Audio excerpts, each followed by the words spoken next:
নমস্কার বন্ধুরা, simple thoughts of cooking চ্যানেলে আপনাদের সবাইকে স্বাগত। আজ আমি আপনাদের একটা নতুন ডিশ বানিয়ে দেখাবো। তার জন্য দেখুন আমি এখানে একটা কড়াই বসিয়ে দিয়েছি। এবার এর মধ্যে তেল দিয়ে দেব।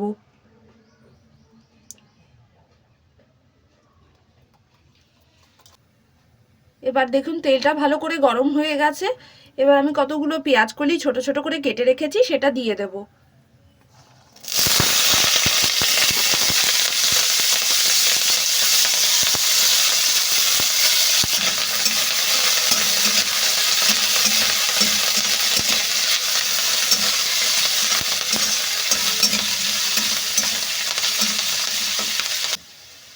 পেঁয়াজ কলিটা একটু নাড়াচাড়া করে নিয়েছি। এবার এর মধ্যে ছোট ছোট করে কেটে রেখেছিলাম আলু, সেটা দিয়ে দেব।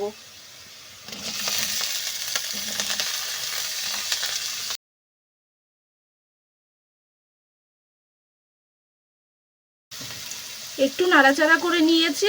এবার এর মধ্যে পরিমাণ মতো হলুদ দিয়ে দেব,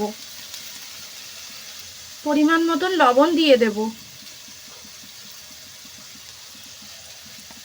লবণটা নিজেদের স্বাদ অনুযায়ী দেবেন, যে যেরকম খান। এবার আবারও একটু নাড়িয়ে নেব।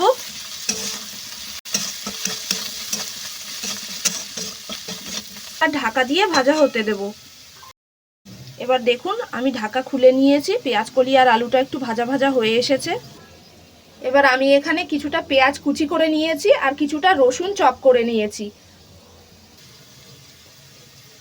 এবার এর মধ্যে পেঁয়াজ আর রসুন কুচিটা দিয়ে দেব। আপনারা রসুন থেতো করেও দিতে পারেন, ভালো লাগবে খেতে। এবার আবার একটু নাড়িয়ে নেব।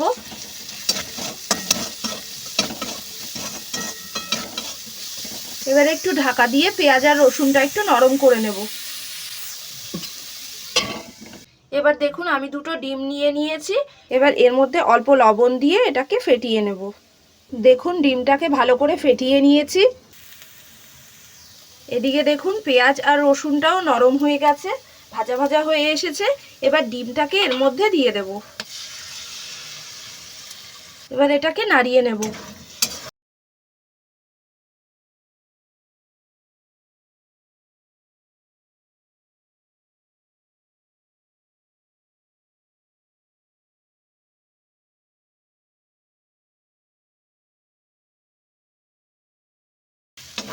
একবার করে খেয়ে দেখবেন, খেতে কিন্তু খুবই ভালো লাগে। অনেক সময় হয় না কি রান্না করতে ইচ্ছা হয় না, এই জিনিসটা কিন্তু শর্টকাটে হয়ে যাবে আর খেতেও ভালো লাগবে।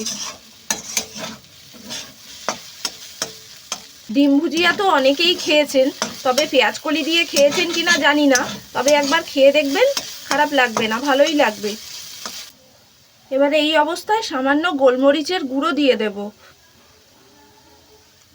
কেউ চাইলে লঙ্কা কুচি দিতে পারেন, বাচ্চা খাবে বলে আমি লঙ্কা কুচিটা অ্যাভয়েড করেছি। এটা করে আপনারা বাচ্চাদের টিফিনেও দিতে পারেন। দেখুন আমার পেঁয়াজ কলি দিয়ে ডিম ভুজিয়া রেডি হয়ে গেছে। ভিডিওটা ভালো লাগলে অবশ্যই লাইক শেয়ার করবেন আর চ্যানেলটাকে প্লিজ সাবস্ক্রাইব করে দেবেন।